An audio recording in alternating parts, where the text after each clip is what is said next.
How many snaps did they run in the 14 personnel? That's only for us.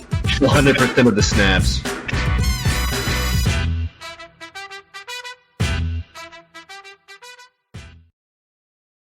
What's going on, everybody? Welcome into 14P Fantasy. I am your host, Justin Wright. Today, we are back talking Dynasty strategy, specifically for contending teams.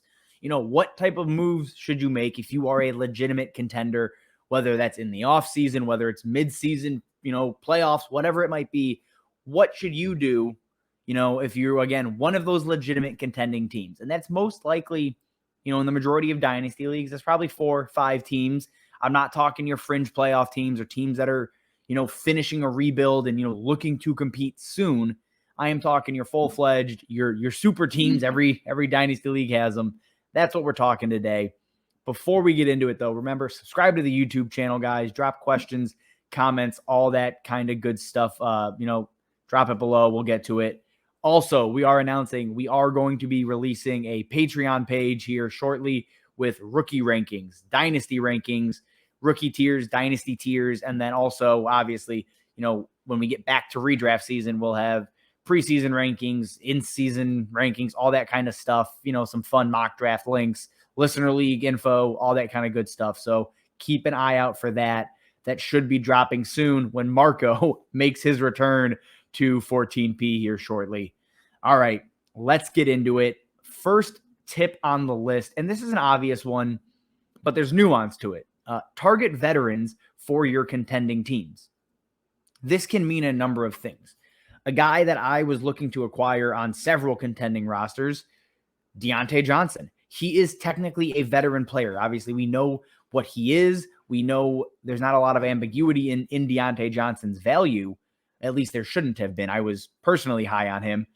So you can target guys that are young and still getting better, but have a proven track record. Or you can go the other way and go get guys like Cordero Patterson, Antonio Brown, Adam Thielen, veterans that have a depressed value, but are still churning out extremely relevant, high production weeks because it's Dynasty and nobody wants to have old players on their team.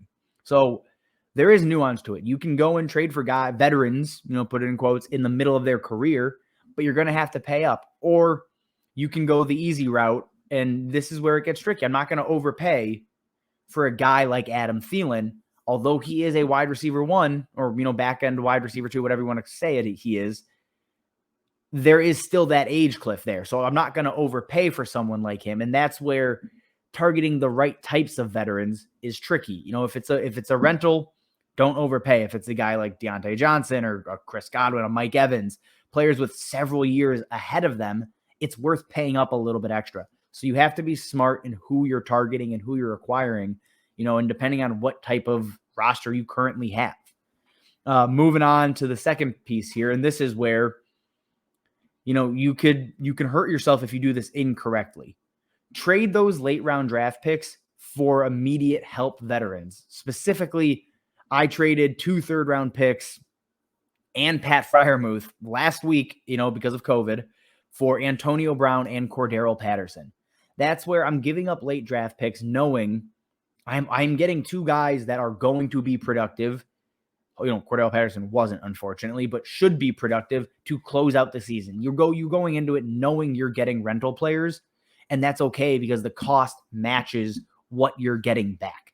So if you can trade late round draft picks, even as a way to increase your trade offer to go get some of those veterans that are, proving to be productive still late in their careers. I've seen people trade 3rd round picks for Devonta Freeman, and that's fine. Use those dart throws, trade them off to, rebuilding teams and get someone that's going to give you immediate value. And this also kind of plays into using your future draft picks. Now, I understand in Dynasty, you don't want to trade your draft picks. We all want to hold them because it could be anything, it's the Family Guy quote. A boat's a boat, but the mystery box could be anything. It could be a boat. That's what you're looking at here. These future draft picks are fun. It's fun to have a ton of them. But again, the whole point of Dynasty is to win. So 9 times out of 10, I am very happy to trade my future draft picks to get immediate value. I've traded a 2023 first for Diontae Johnson at the start of the season.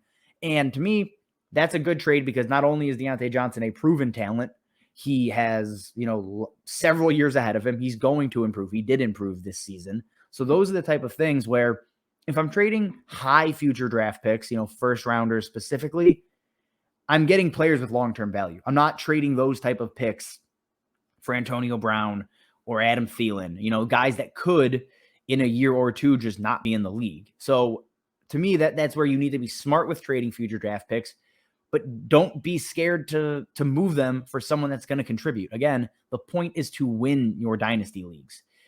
There's nuance to it always. So I obviously, if you guys have trade questions, drop them below. Myself and Marco will make sure to answer those. But do not be afraid to trade future draft picks. They don't do you any good if you're trying to win a championship.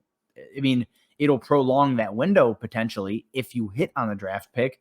But 9 times out of 10, I'm happy to flip those future picks for proven commodities, knowing I am firmly in a title window right now. And the last piece here, and this is one of those moves that you can make that I think this year has become very obvious. Trade for your handcuffs, running back handcuffs specifically, and really elite running back handcuffs.